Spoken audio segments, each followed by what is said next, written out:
Live from New Delhi, you're watching DD India, India's voice to the world. I'm Mark Lin. Namaskar. Coming up in News Hour. Russia-Ukraine tensions escalate amid overnight strikes. Separate shuttle talks with US set for Monday in Saudi Arabia. Massive fire at Heathrow substation halts flight operations as the world's fourth largest airport is plunged into darkness. Prime Minister Modi applauds India's milestone of 1 billion tons of coal production, emphasizing energy security and economic growth. The most watched cricket league begins tomorrow. Cricket lovers look forward to IPL's 18th edition.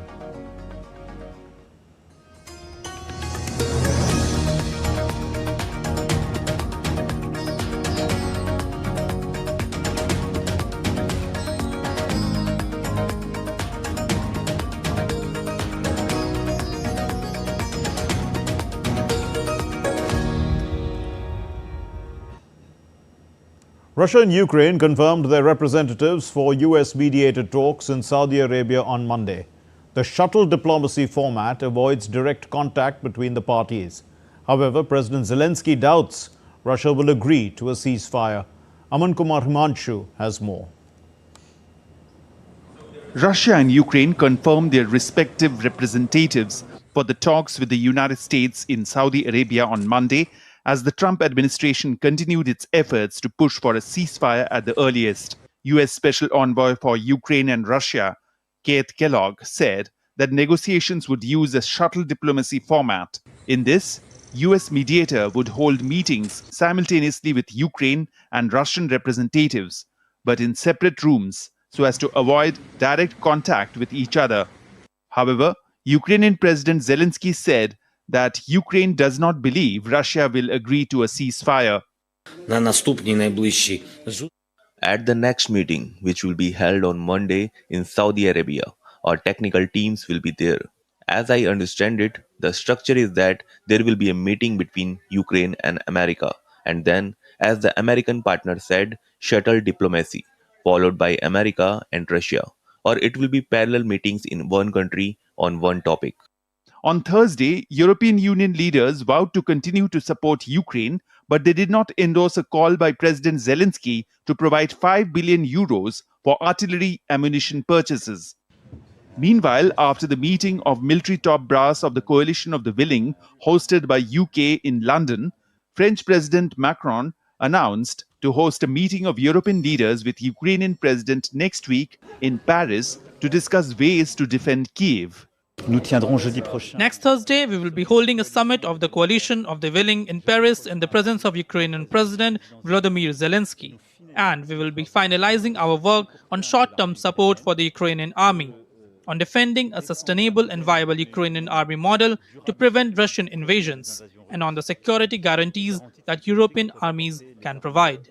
On the Russia-Ukraine conflict, India once again advocated for peace through dialogue and diplomacy. Our position on Ukraine-Russia conflict is well known and understood as well.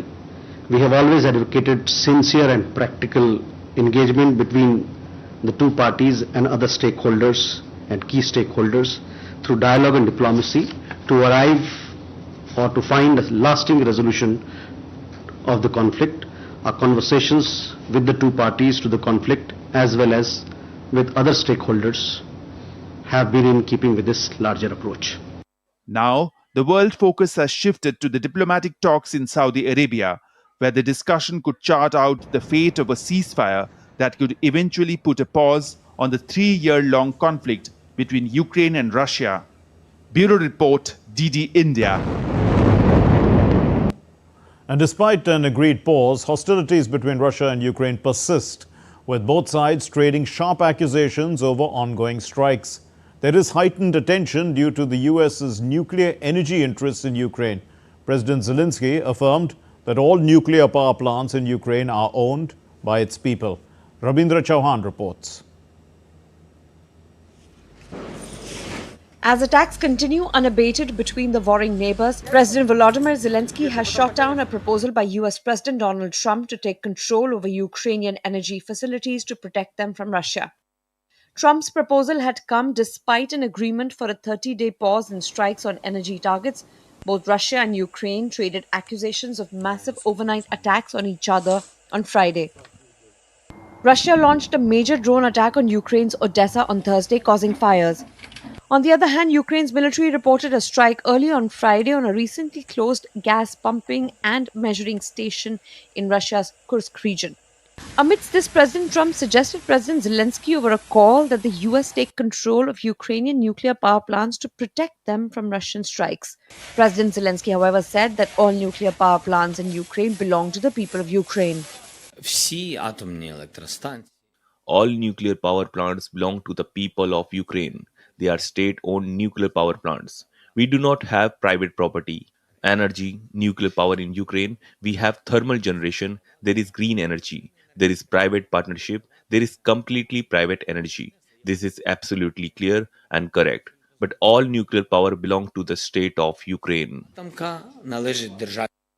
In Ukraine, Soviet-era nuclear power plants have been vital, supplying up to two-thirds of the country's electricity during the war. Ukraine plans to build more reactors for long-term energy security, with US company Westinghouse benefiting from this shift, increasing its deal from 5 to 9 reactors. Westinghouse, which previously struggled to enter Ukraine's market dominated by Russia's Rosatom, is particularly focused on the Zaporizhzhia plant. Ukraine has 4 nuclear plants with 15 reactors, all of Soviet design. 6 reactors at Zaporizhzhia have been shut down since Russian control. 9 other reactors are operational under Ukrainian control. Zaporizhzhia previously generated about 20% of Ukraine's pre-war electricity.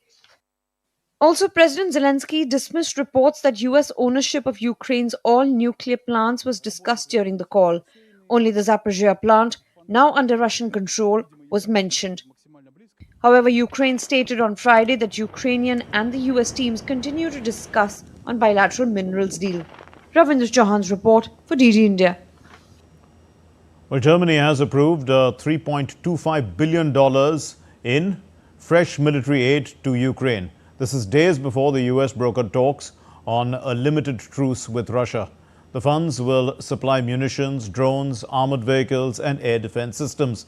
The approval, delayed for months due to coalition discord, was made possible by a new spending package easing Germany's strict debt rules. This comes in addition to over $4.3 billion already planned for 2025 and around $9 billion earmarked for 26 to 2029.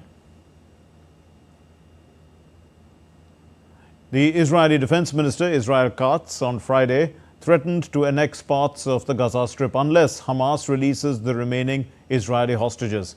He said that he had ordered the seizure of more territory in Gaza, adding that Hamas's refusal to release hostages would result in further territorial losses.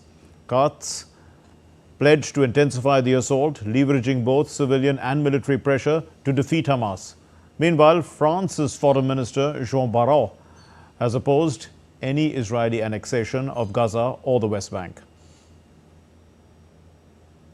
A fire at the Hayes substation plunged Heathrow, the world's 4th busiest airport, into darkness on Thursday, disrupting over 1,350 flights. Air India had to reroute or cancel flights, with operations heavily impacted. DD India's Rahul Upadhyay brings us more. Britain's largest and the world's 4th busiest airport, Heathrow, one of the most iconic travel hubs in the world, was brought to a sudden standstill on Thursday night due to an intense fire that erupted at an electrical substation in nearby Hayes. The fire plunged the airport, which handled over 84 million flyers last year, into darkness and disrupted operations. Over 1,350 flights are thought to be affected. 10 fire engines and approximately 70 firefighters raced to the scene to combat the situation. The aftermath, however, has left travelers stranded and plans disrupted. We had tickets to get to Heathrow from Rome, headed to Austin. And we got here, checked in. They said that they were boarding, things as normal. And then when we were up in the lounge, they said there's no flight, and we have yet to hear anything. So Italy on holiday, flew here on British Airways to London, then took the train to Italy, and then flying home. And, evidently they knew about this last night. In an official statement shared on X, Heathrow Airport authorities announced that the airport would remain closed throughout Friday until midnight. Passengers have been urged to avoid travelling via the airport and to make alternative arrangements. And had to divert back to either their points of origin or numerous other airports. So some in the UK, some in Europe, some much further afield. The costs, again, are imprecise at the moment, but will certainly run into millions of. Meanwhile, British police said that its counter-terrorism unit is leading inquiries given the critical nature of the incident. British Energy Minister Ed Miliband said that there was no suggestion of foul play behind the huge fire at the substation. But there's no suggestion that there is foul play. The conversation I've had is with the National Grid, the chief executive of the National Grid, and certainly that's what he said to me. Following the unprecedented announcement of Heathrow's closure, Air India reported significant changes to its flight operations. Its flight from Mumbai to London's Heathrow is returning to its origin, while another flight from Delhi to London has been diverted to Frankfurt in Germany. All other flights scheduled for Heathrow on Friday had to be cancelled. Rahul Upadhyay's report, DD India. The US President Donald Trump issued a series of executive orders during the early days of his second term. Now, in the latest move, Donald Trump has signed an executive order intended to essentially dismantle the Federal Department of Education, making good of a long-standing campaign promise to the Conservatives. And the order would leave school policy almost entirely in the hands of states and local boards, which is a prospect that alarms liberal education advocates. But we're going to be returning education very simply back to the states where it belongs. And this is a very popular thing to do, but much more importantly, it's a common sense thing to do. And it's going to work. Absolutely, it's going to work. And we're going to love and cherish our teachers along with our children. And they're going to work with the parents, and they're going to work with everybody else. And it's going to be an amazing thing to watch. And it's really going to be something special. The Pakistani Taliban killed at least 5 police officers and wounded 6 others in multiple attacks in the country's northwest region on Friday. According to media reports, there were at least 5 separate attacks across Khyber Pakhtunkhwa province. The killings were claimed by the Pakistani Taliban, which is in mid-March had announced, in fact, a spring campaign against the security forces. And still to come here on DD India News Hour, Sudan's rebel paramilitary RSF launches drone strike on Presidential Palace hours after the military had recaptured it. India's External Affairs spokesperson says that Pakistan's cross-border terrorism hinders regional peace. India's Home Minister Amit Shah launches a scathing attack on the opposition in Parliament.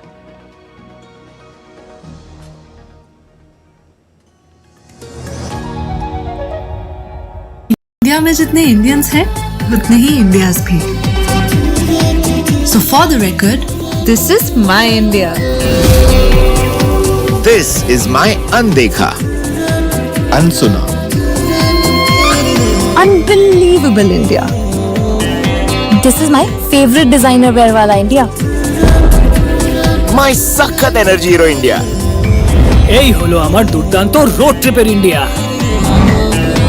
So India, join the Waves Explorer Challenge. Show us what makes you say, for the record. This is my India.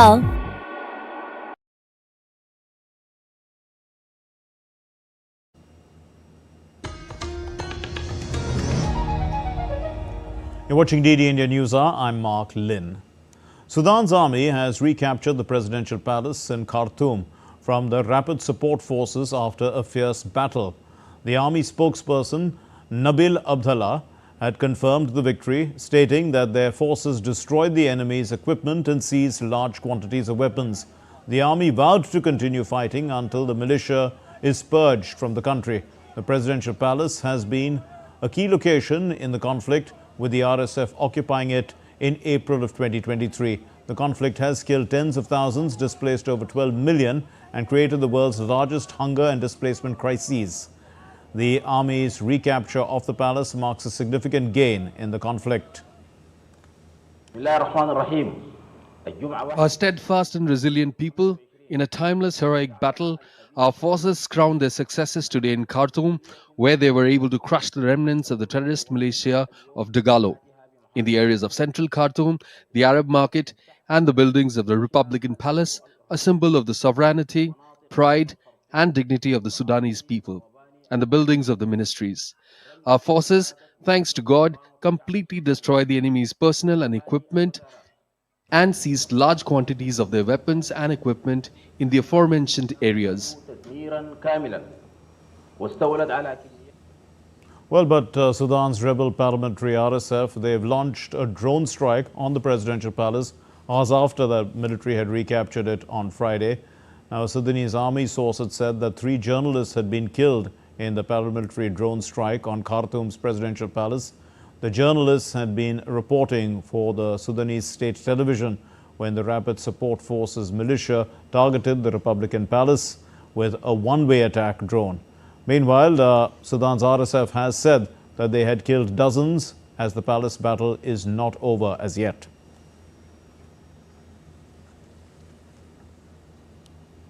News from India now. In the Rajya Sabha, India's upper chamber of parliament, the Home Minister of India, Amit Shah, he defended his ministry's functioning.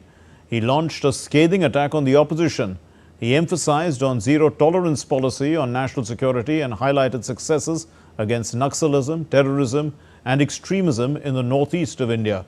Anil Thomas and Dibyendu Mondal give us the gist.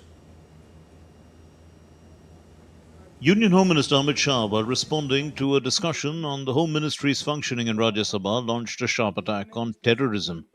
Targeting the opposition, he highlighted the government's strong stance on Article 370 and national security. Shah stated that for 4 decades, India battled 3 major threats: terrorism, Naxalism, and extremism in the northeast. He asserted that under Prime Minister Narendra Modi's leadership, terrorism has been dealt with firmly and Naxalism will be eradicated by the 31st of March 2026. 21 मार्च 2026 को इस देश से नक्सलवाद समाप्त। और मैं जो बोल रहा हूं, इसके पीछे नरेंद्र मोदी सरकार के 10 साल का परिश्रम।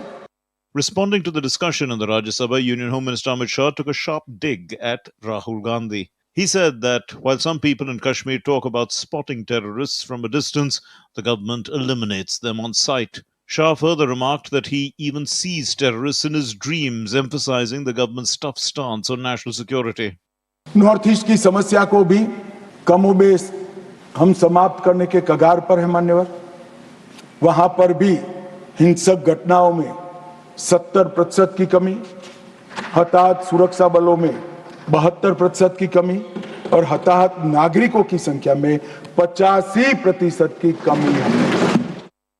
Here are the highlights of the Home Minister's speech. 302 new security camps set up in Naxal-affected areas in 5 years. 410 Naxalites eliminated so far. 1,000 new mobile towers being installed.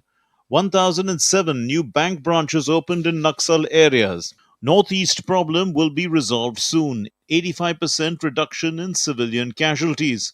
10,900 youth returned to the mainstream in the Northeast. 14 Hurriyat organizations banned for anti-national activities. 80,000 crore rupees worth of schemes launched in Jammu and Kashmir. 53 out of 63 major schemes completed. Chenab Bridge, the world's largest bridge built in Jammu and Kashmir. 1.5 lakh crore rupees worth of drugs seized across India. 72 synthetic drug labs destroyed. During the discussion on the Home Ministry's functioning, Congress MP Ajay Markan said that protests across the country should be viewed as a means to strengthen India's democracy rather than being treated as a crime. He emphasized the importance of dissent in a democratic setup. BJP leader Sudhanshu Trivedi hit back at the opposition, saying they should listen to the voice of the people. He pointed out that when cases were filed against Sonia Gandhi and Rahul Gandhi in October 2013 And when leaders like Kani Modi and A. Raja were jailed in 2011, the BJP was not in power. याद दिलाना चाहता हूं सभापति महोदय, जो हमारी सरकार पे आरोप लगाते हैं, तो जब सोनिया जी और राहुल जी पे केस दर्ज हुआ था, अक्टूबर 2013 था, दिल्ली हाईकोर्ट के द्वारा हमारी सरकार नहीं थी। कनिमोझी ए राजा जी जेल गए थे 2011 में, हमारी सरकार नहीं थी। सुरेश कालमाड़ी जेल गए 2010 में, हमारी सरकार नहीं थी। मुझे लगता है ये बिल्कुल तथ्यों के विपरीत है। ईमानदारी से उनको आत्मावलोकन करने का प्रयास करना चाहिए, बजाय कि आरोप लगाने के ऊपर। A total of 21 members of parliament participated in the discussion on the functioning of the Home Ministry in the Rajya Sabha. With Dibyendu Mondal and Anil Thomas, DD India, New Delhi. Well, India's Ministry of External Affairs spokesperson Randeep Jaiswal briefed the media on Friday, and the ministry spokesperson addressed several topics, including the Kailash Mansarovar pilgrimage, stating that it's set to begin in 2025, though discussions are ongoing. And on tariffs, he noted that India and the United States are advancing bilateral trade negotiations aiming to boost trade and resolve tariff and non-tariff barriers. India and the US are in the process of taking bilateral trade negotiations forward. The two governments are actively working to build a framework for the BTA, which would aim to expand trade, enhance market access, reduce tariff and non-tariff barriers. Government of India remains engaged with the US administration at various levels to arrive at a mutually beneficial multi-sector bilateral trade agreement. India's External Affairs spokesperson Randeep Jaiswal stated that Pakistan's active promotion and sponsorship of cross-border terrorism is widely recognized as a primary obstacle to regional peace. The world clearly knows that the real issue is Pakistan's active promotion and sponsorship of cross-border terrorism. In fact, this is the biggest roadblock to peace and security in the region. In a landmark achievement, India crossed a record milestone of 1 billion tons of coal production in the current fiscal year. Prime Minister Narendra Modi described it as a proud moment for the country, showing its commitment to energy security and self-reliance. In a post on X, the Prime Minister said, and I quote, "Crossing the monumental milestone of 1 billion tons of coal production is a remarkable achievement, highlighting our commitment to energy security, economic growth and self-reliance. This feat also reflects the dedication and hard work of all those associated with the sector," unquote. India's President Draupadi Murmu graced the 49th convocation ceremony of the All India Institute of Medical Sciences in New Delhi. President Murmu said that the AIIMS of New Delhi, that's the All India Institute of Medical Sciences, has created a benchmark in healthcare and medical education. She added that the doctors and researchers graduating will have a pivotal role in strengthening healthcare and serving the nation. For millions of patients who come here for treatment, often from afar, its faculty, helped by paramedics and non-medical staff, treat the underprivileged and the privileged with the same dedication and empathy. In the 69 years of its existence, the brand AIIMS has stood the test of time because of its commitment to values.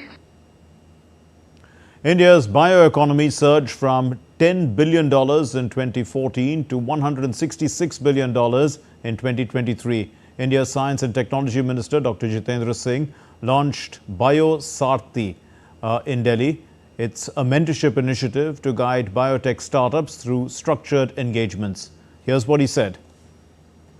The 13th anniversary of BioRag also assumes a special significance today because this is the time when the government headed by Prime Minister Modi is according a very high priority to all these streams of science, and more so in the context of biotechnology because it was virtually lying in the backyard. It's been pulled out and the message has gone out loud and clear also. It's not only that's been done, it's also been known to be done that of course now here is a government which gives priority to those futuristic areas, futuristic sectors which are going to determine the economic profile of any nation. To review the preparations at the planned venue for the ambitious Waves, India's first global conference in the entertainment and media sector, Prasar Bharati CEO Gaurav Dwivedi and the DD News Director General Priya Kumar visited the Geo Center in Mumbai on Friday. After interacting with the officials and staff, they took stock of the preparations for the conference. On the occasion, the officials of Prasar Bharati Regional Office and Mumbai Doordarshan were present.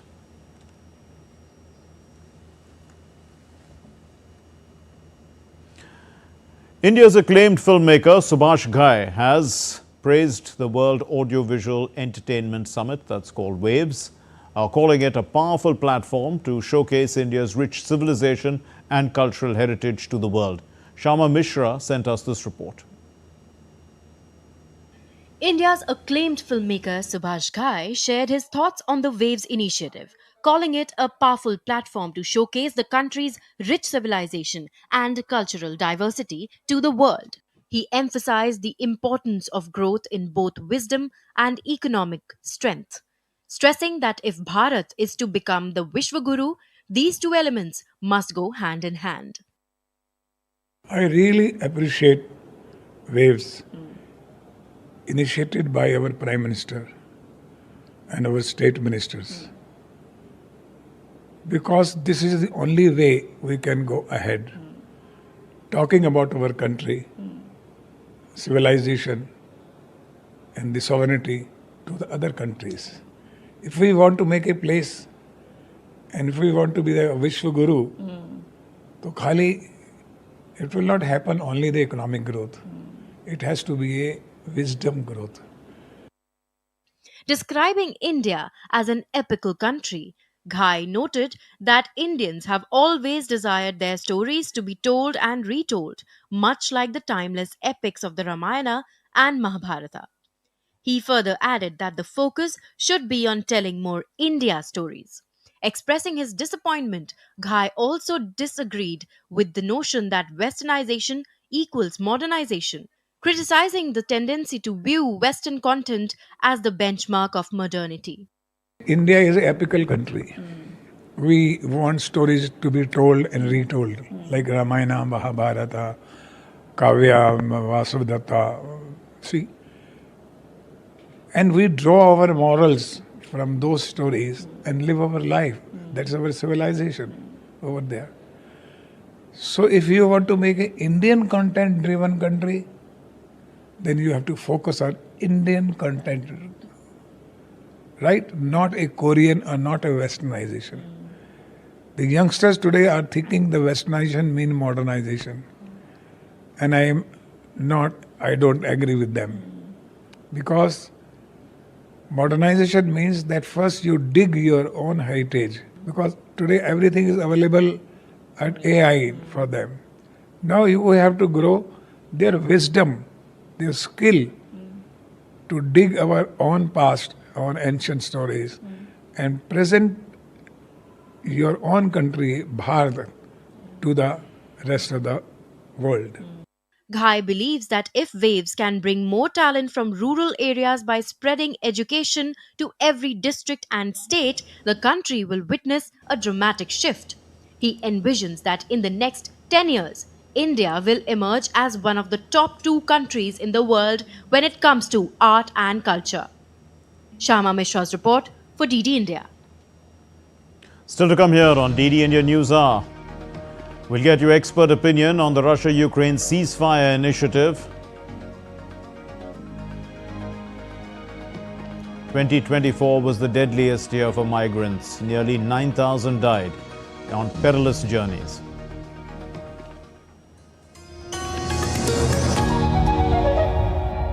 India में जितने Indians हैं उतने ही India's भी. So for the record, this is my India. This is my Andekha. Unsuna. Unbelievable India. This is my favorite designer wear wala India. My Sakhat Energy Hero India. এই হলো আমার দুর্দান্ত road ট্রিপের India. So India, join the Waves Explorer Challenge. Show us what makes you say, for the record. This is my India.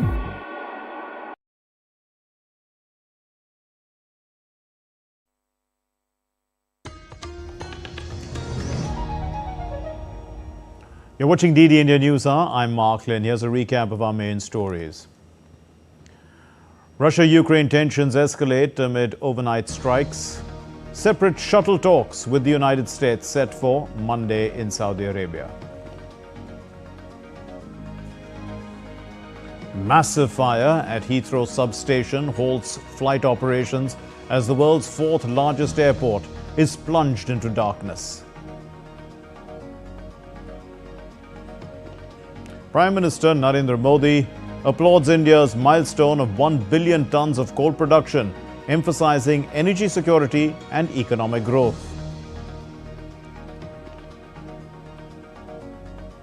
The most watched cricket league begins tomorrow. Cricket lovers look forward to IPL's 18th edition. 2024 marked the deadliest year on record for migrants, with nearly 9,000 people losing their lives on dangerous journeys across the world. The UN Migration Agency, in its latest report, has revealed alarming statistics about the risks faced by those seeking a better life. Let's take a closer look. At least 8,938 people died on migration routes worldwide in 2024, making it the deadliest year on record, according to new data collected by the International Organization for Migration.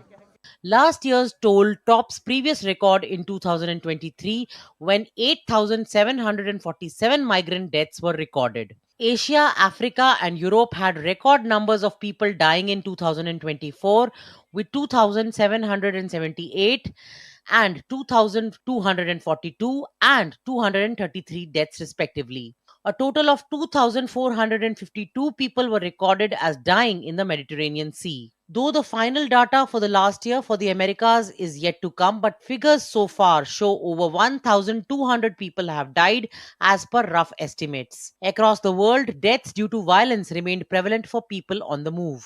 Since 2022, at least 10% of all migrant deaths recorded occurred because of violence. Meanwhile, illegal immigration continues to be a complex issue affecting both developed and developing countries. The impact of migration extends beyond borders, raising concerns about national security, economic challenges, human rights, and social integration. According to the United Nations Refugee Agency, by the end of 2024, the world hosted an estimated 43.7 million refugees. Meanwhile, data from the UN Population Division indicates that the number of international migrants stood at 304 million during 2024, comprising 3.7% of the global population. Nearly half, almost 48% of these migrants were women. Several factors contribute to migration. Economic disparity remains one of the primary drivers as individuals seek better job opportunities in wealthier nations. Political instability and violence also push refugees and undocumented immigrants to flee their home countries. Additionally, climate change and natural disasters are emerging as significant causes of forced migration. As migration continues to affect and reshape global demographics, it remains a pressing challenge for policymakers and humanitarian agencies alike. The need for comprehensive solutions, balancing security, economic stability, and human rights has never been more urgent. Amish Mahajan's report, DD India. Let's take a look now at other stories making the news. Air Chief Marshal AP Singh, the Chief of Air Staff, felicitated the meritorious sportsmen of the Indian Air Force on Friday. Now, the ceremony was held at the Air Force Station, New Delhi, and it recognized 40 individual athletes and 11 Agniveer Vayu for their medal-winning performances. In a significant move, over 3,000 panchayats across Punjab have pledged their support to the Punjab Police's Yudh Nashiya Virudh, or the war against drugs. It's a campaign and a total of 3,022 panchayats have passed resolutions to combat drug abuse in the state. This collective effort reflects the community's commitment to a drug-free state. Slovakia's honorary consulate was inaugurated in Kolkata on Thursday, strengthening bilateral ties between Slovakia and India. The event was attended by Slovakia's Minister of Foreign and European Affairs, Juraj Blana, who emphasized India's importance as an economic partner. Now, returning to our main story on the initiative to use U.S. shuttle diplomacy between Russia and Ukraine in Saudi Arabia on Monday, Ambassador Meera Shankar, former Ambassador of India to the United States, joins us with her analysis. Thank you, ma'am, for being with us. Now, how will U.S.'s shuttle diplomacy actually be executed in Jeddah? Is it, the best way also of getting both Russia and Ukraine to a meeting point? Well, I think it's going to take time. It's not going to be so easy because there are vast differences between the positions of the two sides as yet. Even on a temporary ceasefire for 3 months, there has been no agreement. While Ukraine has accepted, Russia has said that, it has certain conditions and those would need to be discussed. So, including that Ukraine should not be armed in the meanwhile, the supply of weapons to Ukraine should stop, and so on. So it's going to be a bit complex because the positions of the two sides are very far apart at the moment. Also, how might, the U.S.'s proposal to take control of Ukraine's nuclear power plants affect the perception of its role as a fair negotiator? Well, the U.S. has already, insisted on an agreement on critical minerals in Ukraine. And now it has said it could take over the running of the nuclear power plants in Ukraine. But I think Zelensky has not agreed to that as yet. So I think it's something which remains to be seen, what emerges, because these are major, suppliers of electricity to Ukraine. And what Zelensky has said is if they would like to invest, to expand, or to upgrade, then that's a different issue. But just to take over existing nuclear power plants is not something that he is agreeable to at the moment. Ma'am, also, what are the implications of the U.S.'s economic and strategic interests in Ukraine for broader peace? Because they could also provide an incentive, isn't it, for the parties to do business. After all, the rare earths deal is one instance. Russia seems to be also interested in rare earths, in selling it to the United States. Yes. Russia has expressed its willingness to do a deal on critical minerals with the U.S., including in the parts of Ukraine which it is in control of right now.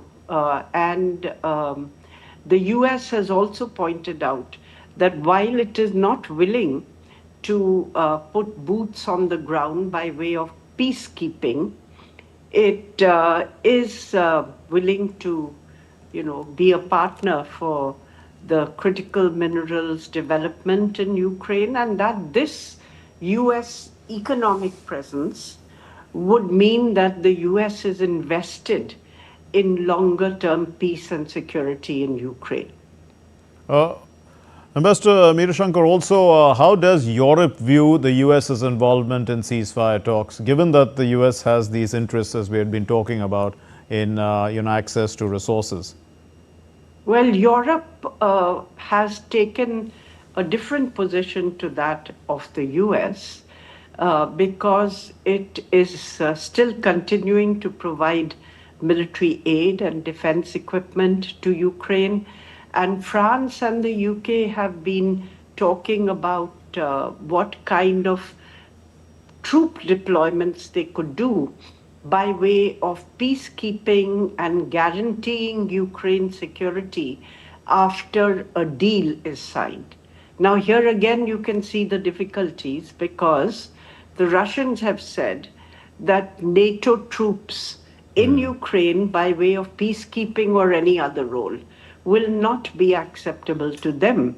And you can see their point of view as well, because they say that the whole intervention was occasioned by Ukraine's push for NATO membership, and that part of any deal would be that Ukraine would have to give up, its efforts to get NATO membership and be neutral.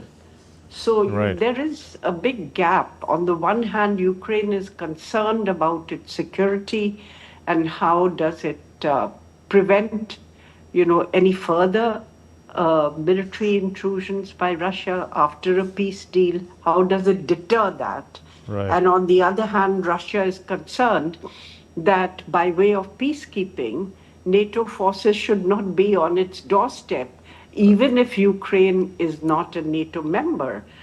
So it won't accept troops there. So there's quite a big gulf in the positions of the two sides. But what is fairly clear is President Trump is very determined to try to find a way to halt the conflict and to end it if possible. Now, Germany, of course, which is the big player in Europe, has actually approved $3.25 billion of fresh military aid to Ukraine, and this has happened today, and the talks are on Monday.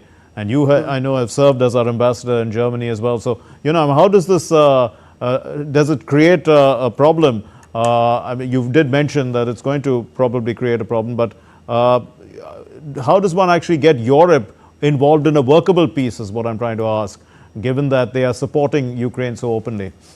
Well, I think the US will have to find some way of bringing Europe in and then looking at what kind of compromises can be struck. At the moment, I think everybody is taking their maximalist positions. And of course, the whole of Europe is not united, because Italy is opposed to continuing to provide defense assistance. Hungary certainly is opposed. So there are different voices within Europe. Of course, the big powers in Europe, UK, France, and Germany, all are on the same page as far as strengthening Ukraine to negotiate from a position of strength is concerned. We leave it there. Thank you very much, Ambassador Meera Shankar, and putting that into perspective for us. We look forward to these talks on Monday. Now, moving on then, still to come here on DD India News Hour. The UN sounds an alarm on melting glaciers.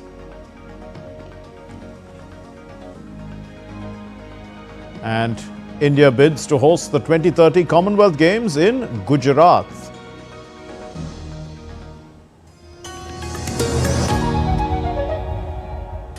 India में जितने Indians हैं उतने ही India's भी. So for the record, this is my India. This is my Undekha. Unsuna. Unbelievable India. This is my favorite designer wear wala India. My Sakhat Energy Hero India. এই হলো আমার দুর্দান্ত road ট্রিপের India. So India, join the Waves Explorer Challenge. Show us what makes you say for the record. This is my India.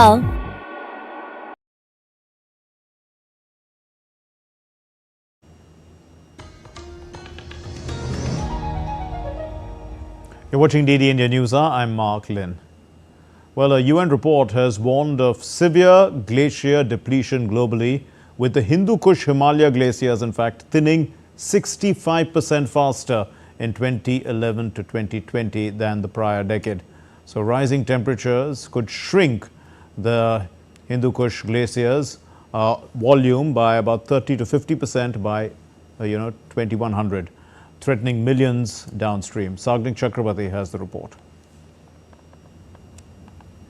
The melting of glaciers, a direct consequence of global warming, is accelerating with serious ramifications for lives and livelihoods on planet Earth.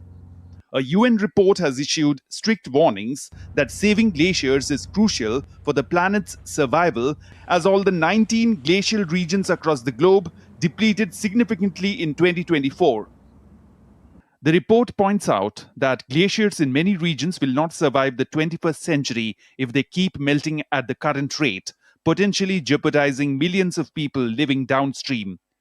Glaciers across the globe are rapidly thinning, with those in the Hindu Kush Himalaya HKH region experiencing the most dramatic losses due to climate change, depleting 65% faster in 2011-2020 than in the previous decade.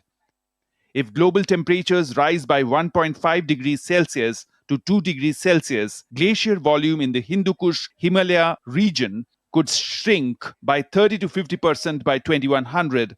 If warming exceeds 2 degrees Celsius, the region may lose 45% of its 2020 glacier volume. Glaciers worldwide have lost around 5.4% of their mass since 2000. Now talking of impact of glacier retreat. Melting glaciers can trigger floods, landslides and avalanches, posing a significant threat to towns and villages. Such natural disasters can also cause disruptions to global supply chains. Glaciers provide freshwater supplies, but their disappearance will affect millions of people as it puts water resources at risk. Most river basins will reach their peak water within the century, after which water levels will decline. Rising snow lines alter biodiversity, affecting vegetation and potentially leading to significant changes in mountain ecosystems. Glacier retreat forces some communities to relocate and affecting hydropower generation and food security. The World Meteorological Organization says the past 5 years saw the fastest glacier retreat on record, with 275,000 glaciers shrinking due to climate change. 2021 to 2024, the glacier mass loss over that 3-year period was the most negative 3-year glacier mass balance on record. And in 2024 itself, there were exceptional losses in Norway, Sweden, Svalbard, and the tropical Andes. And you can see that the rate of glacier loss has increased over time. The theme of UN International Year of Glaciers Preservation 2025 is Glacier Preservation, which emphasizes the urgent need to protect glaciers and their vital role in the climate system and water cycle, focusing on the impacts of rapid glacial melt. With Bureau Inputs, Shragnik Chakraborty for DD India. Well, a day of music, dance and inspiration unfolded at the Rashtrapati Bhavan as the Purple Festival of 2025 celebrated the resilience and achievements of persons with disabilities. India's President Draupadi Murmu lauded the courage and talent of participants, emphasizing the importance of inclusivity. The event showcased exceptional performances, literature workshops and inspiring stories, leaving a lasting impact. Siddharth Bharadwaj explores the event in greater detail. Honoring the spirit, the zeal, grit and determination of persons with disabilities. This is what Purple Fest is all about. We are here at a very special place today at Rashtrapati Bhavan to celebrate the unity and togetherness of persons with disabilities. Dhol, dance and vibrant celebrations. These are the sights from Rashtrapati Bhavan, where the day-long Purple Fest was organized to honor the spirit, resilience and achievements of persons with disabilities. Every individual here carries a story, a journey of struggles and triumphs, overcoming challenges and proving that determination knows no bounds. Addressing the gathering, President of India Draupadi Murmu lauded the courage and exceptional talent of persons with disabilities. She also encouraged everyone to actively participate in this unique celebration in the future. ये उत्सव दिव्यांग लोगों के लिए अपने कौशल और प्रतिभा का प्रदर्शन करने का एक उत्तम अवसर है। मैं दिव्यांग भाई बहनों से जो भी मिलती हूँ, उनके हौसलों और सकारात्मक दृष्टिकोण को देखकर मुझे ऊर्जा प्रेरणा करती है। दिव्यांग कलाकारों द्वारा बनाई गई कलाकृतियों का प्रदर्शन भी किया गया है। The event was a true celebration of inclusivity, featuring everything from stage performances to literature workshops, showcasing talent, creativity, and inspiration. So beautiful and so amazing to see that now my country is also turning purple. And when we talk purple, we definitely say that this is about the rights of persons with disability, equal opportunities for persons with disabilities, and also making India inclusive. With its vibrant energy and powerful message of inclusion, Purple Fest 2025 left a lasting impact, reinforcing the importance of an accessible and equal society for all. Nothing is impossible in this world. And in order to fulfill your dreams, all you require is determination, resilience, and unwavering spirit. With camera person Naveen Kumar, this is Siddharth Bharadwaj reporting for DD India in New Delhi. Well, you're watching DD India News Hour. Time now for the sports news. And India's sporting landscape has witnessed a transformational shift under the leadership of Prime Minister Narendra Modi, who has championed the cause of inclusivity in sports. The ongoing Khelo India Para Games 2025 in Delhi is a reflection of India's commitment to building an inclusive sporting culture. Narayan Singh gets us this exclusive report on the rise of para sports in India.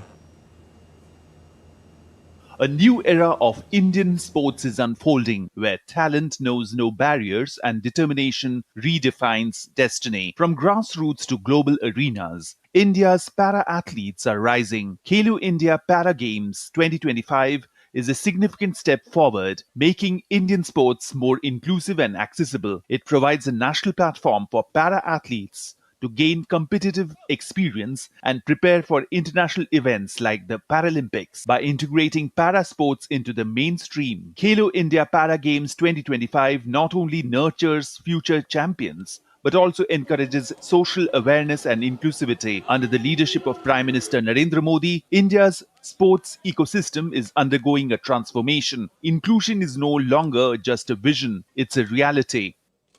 Whenever we used to participate in big events like Asian Games, Olympic Games, we get the blessings of our Prime Minister whenever we go through personal interaction. Whenever we win a medal while we are abroad, we get a phone call from PMO office, and thereafter Prime Minister Sir personally provide congratulations and boosting the morale of coaches like me. From just one medal in 2012 to an unprecedented 29 in Paris 2024, India's para-athletes are now a force to reckon with. तो sports के लिए इतने जागरूक हैं, उसकी वजह से जो नीचे लेवल पे जितने भी लोग काम कर रहे हैं, कहते हैं ना, घर का मुखिया अगर अच्छा हो तो बाकी सारी चीज़ अच्छी होती है. तो मैं उनके लिए यही तारीफ करूंगा कि घर के मुखिया अच्छा है, उन्होंने हमारी तरफ इतना ध्यान दिया है और जिससे कि स्पोर्ट्स बहुत अच्छे लेवल पे जा रहा है और मुझे उम्मीद है कि आने वाले टाइम में और आगे जाएगा. All the Indians have the urge to listen to what he says, and the moment he has started that in para badminton and in the entire para sports, like talking to us athletes before we go to Tokyo Paralympics, then we are back interacting with us. Similarly been continued at Asian Para Games and all major events. So I think it's something that's superb, and which is the reason why para sports is more growing in our country. With initiatives like Khelo India and TOPS, world-class training, financial aid and global exposure are empowering athletes like never before. The stadiums are now inclusive and the recognition is equal. And the dream is not just to compete but to win medals for the country. And the success of India's para-athlete is not a flash in the pan. It is a well-planned strategy under the leadership of Prime Minister Modi, who ensured that our para-athlete gets equal opportunity in terms of training, facilities and financial support, and that's why they are performing well in the international and the national sports arena. With camera person Lalit, Narayan Singh, DD India, Delhi. India has officially submitted an expression of interest to organize the centenary Commonwealth Games in Ahmedabad, Gujarat in 2030. The bid, led by the Commonwealth Games Association of India President P.T. Usha, underscores Ahmedabad's readiness to serve as an exceptional host city. This move aligns with India's broader ambition to secure major international events, including a bid for the 2036 Olympic Games. Hosting the Commonwealth Games would not only elevate India's stature in sports administration, but also bring significant economic benefits. One of the most highly anticipated cricket tournaments, the Indian Premier League, the IPL, is set to begin on Friday with a grand opening ceremony at the Eden Gardens in Kolkata. In fact, the first match is on Saturday, and this marks the 18th season of the tournament, featuring 10 franchise teams competing in an electrifying T20 spectacle. Following the star-studded ceremony, defending champions Kolkata Knight Riders will take on the Royal Challengers Bengaluru in the tournament's opening match. And in this tournament, 10 teams have been divided into 2 groups. Each team will play 14 matches, 7 at home and 7 away. The tournament will conclude on May 25, promising fans another thrilling season of cricket. Some football news now. A last gasp Vinicius Jr. strike earned Brazil a 2-1 win over Colombia in the South American World Cup qualifiers on Thursday. Vinicius had scored the winner 9 minutes into added time to rescue a much-needed win for Brazil. Now, the victory has also lifted Brazil to the second spot in the South American qualifying with 21 points, just 4 points behind the leaders and the world champions Argentina. Now, the top 6 qualified directly for the World Cup in the United States, Mexico and Canada, with the 7th place offering passage via further rounds of qualifiers. The World Cup, of course, is next year in June. And that's all we have in this edition of DD India News Hour. Thanks for watching. And for those of you on the go, you can get the latest news and updates from India and across the world. It's available on our mobile app. They're both on Android and iOS platforms. You can scan the QR code and download it now. We'll be back with more news as it breaks here on DD India. And once again, from all of us here in Delhi, thank you very much for watching DD India News Hour. Namaskar.